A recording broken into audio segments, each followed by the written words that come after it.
So here I have my previous director of my Upward Bound Trio program, Dr. Lee.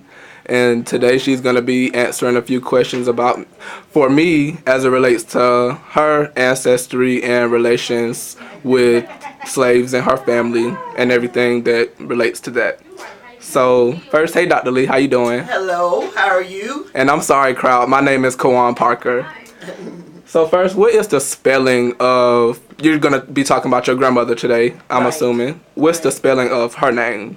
I'm going to be talking to you about my paternal grandparents on the Mills side. So Freeman Mills was my grandfather, and his wife's name was Annie Bell Hodges Mills.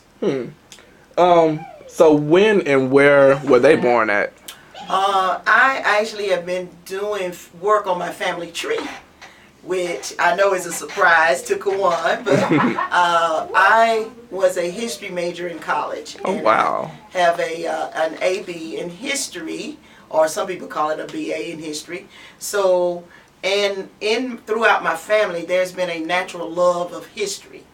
So, about 10 years ago, I really did a lot of research on my family, so I become kind of the family specialist in history. What I've been able to do through my research is trace my family back to an old Georgia county, one of the 12 original counties of Georgia, Washington County. Wow. Georgia. And they seem to have moved pretty much in a linear direction from Washington to then what became known as Johnson County, and then eventually to Trutland County, where I was born. And what I figured out was that of these 12 original counties, these counties broke up into smaller counties. So in essence, maybe they didn't move at all, I don't know, but it's kind of interesting to see that. So I do know where my father was born and his father was born, which is my great-grandfather. So, and I have a lot of information about that. So Washington County, in a place called Ivies. Ivies. It's a little town, I guess, in Washington County. I haven't had a chance to visit it yet, but I plan to do so. How are the living conditions? Actually, the living conditions were very rough. I had heard stories from the time that I was a little girl about slavery, and even with my own parents and grandparents, they lived very close to slavery in bad conditions. Even with my grandfather, who was born right after slavery, and I even found his father, who lived during slavery. I found the name. There was a guy named Essex Mills, and I found out that he was a slave on a plantation in Washington County.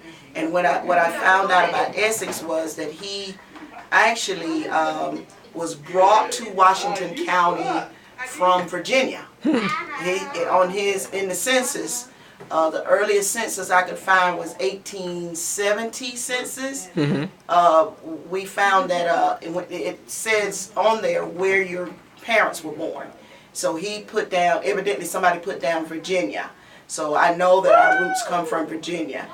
But we also, there were a lot of white Millses located in Washington County. So I was able to look at the ages and so forth and match them up in the 1860 census, which is the last census dealing with slavery. Wow. Because the Civil War came in 1860, then slaves were freed and everything. So by 1865, they had wrapped up the war, and then slaves were free. So 1870 is the first census that actually shows the names of most black Americans. That's remarkable. Yes, yes. So going all the way back to Essex, and then in another census I found his name spelled as Elpix. Elpix. Yeah, so the name spelling, people didn't, just have it down pat. The ages and birth dates, people did not know. But the living conditions is the question that you really asked me about. Well, my family actually comes from a group of especially on the mill side, of turpentimers. Turpentimers. And what turpentimers used to do, which is a job that nobody really does anymore, but you work out in the woods. Men did it. They would cut and slash a little part of a tree open, a pine tree. They would put a tin cup up there to catch the leaking tar.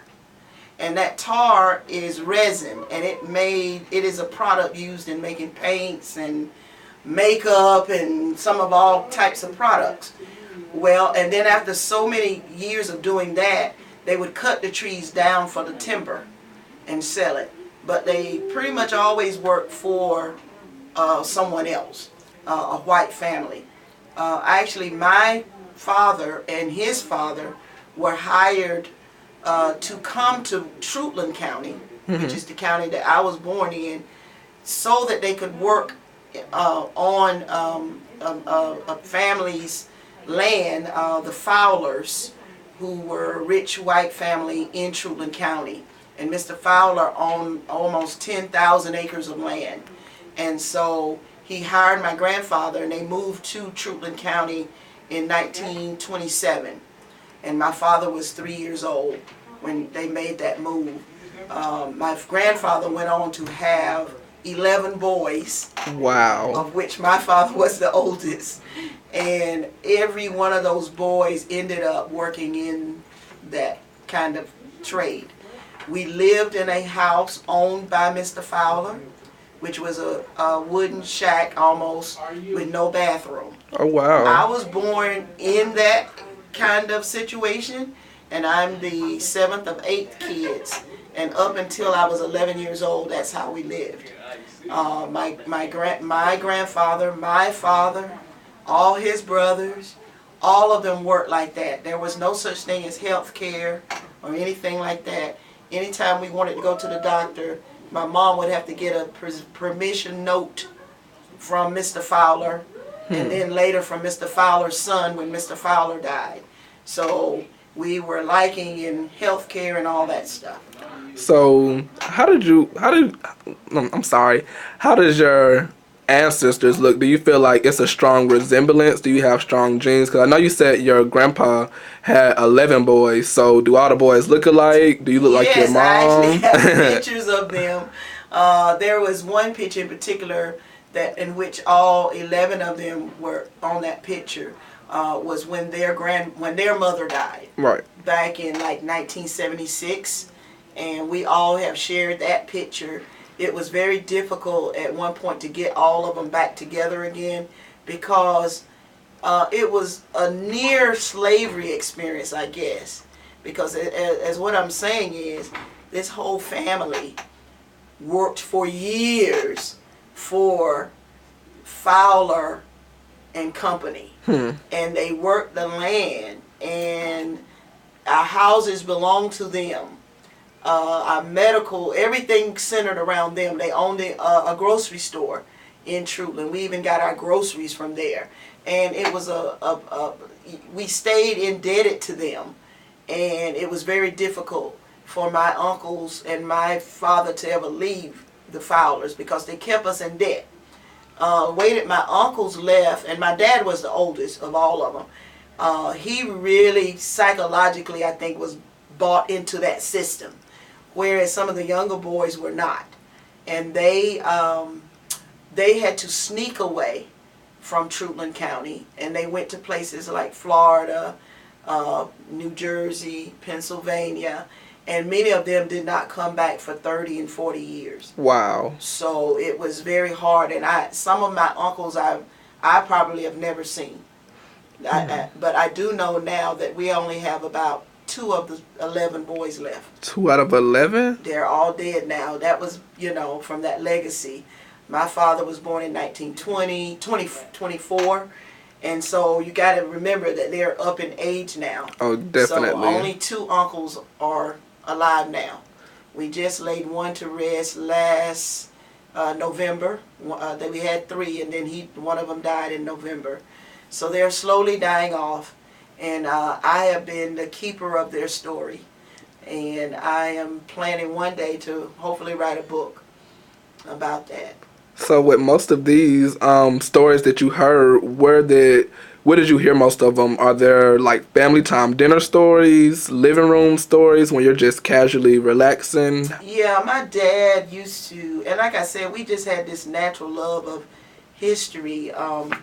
My dad would tell us stories, and I know that he told us stories about them being very hungry and having to like steal a hog from somebody, and how they were able to dissect that hog and cut it up and all that within like 2 hours. Wow. And everybody had a role, but mainly they were hard working people who were just trying to survive um, in a hard life. And as I can see it from all the census records, Elpix and Essex, the same guy, but all of them were people who worked the land. They were farming and turpentine farming, doing things like I just described. So it was a very hard life. What did most of the ancestors wear? Because I know they can't have clothes as good as you, Dr. Lee. You know, we look a little modern and Yeah. more fit, but I'm pretty sure they still had, some Yeah. well put together attires. Do you remember anything about the clothing at the time? Well, right now I have more clothes than I've ever had in my life, even as a little girl, and I got to go back to them too. And I didn't fully answer your question about what they looked like, okay? And I'm gonna get back to that. But when I was growing up, everybody had about 3 outfits, and there was a lot of sewing going on in the home because your mom had to make clothes out of whatever. So going back even farther than that, people just didn't have a lot of clothes. I remember my dad wearing like khakis, these work pants, I guess they're called, like the Dickies pants. But he had like 2 or 3 outfits of that. And then going back even farther, I remember my grandfather wearing overalls a lot. And what they looked like, though, the Mills family, they were not real light people. They were kind of just medium dark complected. Most of the color actually the lightness came from my mother's side, because my grandfather on my mother's side was white. Okay. So, but for the Millses, they were just average size. My dad was one of the strongest, I guess, because he was the oldest, and they used to have little contests and see the wrestling and that kind of thing. But they were just dark complected men, hard workers. Most of them wore hats. It was a tradition back then to wear a hat. Every guy had a hat. They were smokers, because back then people didn't know that smoking was bad for you. So almost everybody smoked, and I'm talking about cigarettes. Okay, and on the weekends they were heavy drinkers. Wow. My grandfather and my father both sold liquor on the side. They sold what they call white lightning, and that helped to meet the bills, but on the weekend they were heavy drinkers. They played poker a lot, card games, that kind of thing, but it was a harsh life. Did any of you say the gambling, drinking, and they smoke? Of course, they didn't have all the technology at the time, so you got to have fun some kind of way. That's correct. Did any of those traits or cycles, were those passed down into your modern generations? Any of your brothers, sisters, aunts, uncles? Well, that's amazing, because I have 3 brothers, and there were 5 girls, so there were 8 of us total. My mom was a very strict disciplinarian, and she changed a lot of things for my family, my personal family. She would not, even though my father sold liquor on the weekends, we were not allowed to look at it, to touch it. So none of us are drinkers. None of us are smokers. And she also made us get our education. None of the 10, 11 original Mills boys from my grandfather, none of them got their high school diploma. And it was pretty well known fact in that small town that if you were a Mills, you were not going to get your education. As soon as a guy was old enough, around 12 years old, they would put him out in the woods. So my mom changed all that. She said that her children, all 8 of us, would get a high school diploma. And she would not, and my dad agreed, he would not allow my brothers to drop out of school to go work in the woods. And for that, I'm very thankful. All 8 of my siblings and me, we all got our high school diplomas, which was a very big difference between what had been happening. But none of my grandfather, my father, all of his brothers, my grandfather, all of his brothers, and I'm assuming my great-grandfather, none of them were educated. But it's remarkable how they were still able to have their own businesses and, you know, learn how to make liquor and still, you know, sustain their lifestyle or, you know, just their everyday life with the lack of education that you said they didn't, you know, maybe not have the opportunity to receive. So with all that being said, how is your life impacted? How do you live about your day knowing, you know, your legacy and everything? How has that changed your perception of life? I think it made me stronger. I have my mother's love of education and passion. I cherish and appreciate greatly all the things that I have been able to do. As I said, my father was a very hard worker. He would work he would always get up before 6 o'clock. And in my lifetime, I never saw a man in my family not work. So it changed, you know what I'm saying? So it changed my vision of what a man's supposed to be doing and taking care of his family. It also made me love education, and my family supported me. I was the very first one out of my brothers and sisters to go to college. Woo! I was. My oldest sister was the first Mills to get a high school diploma in our town. And that's girl power in y'all family.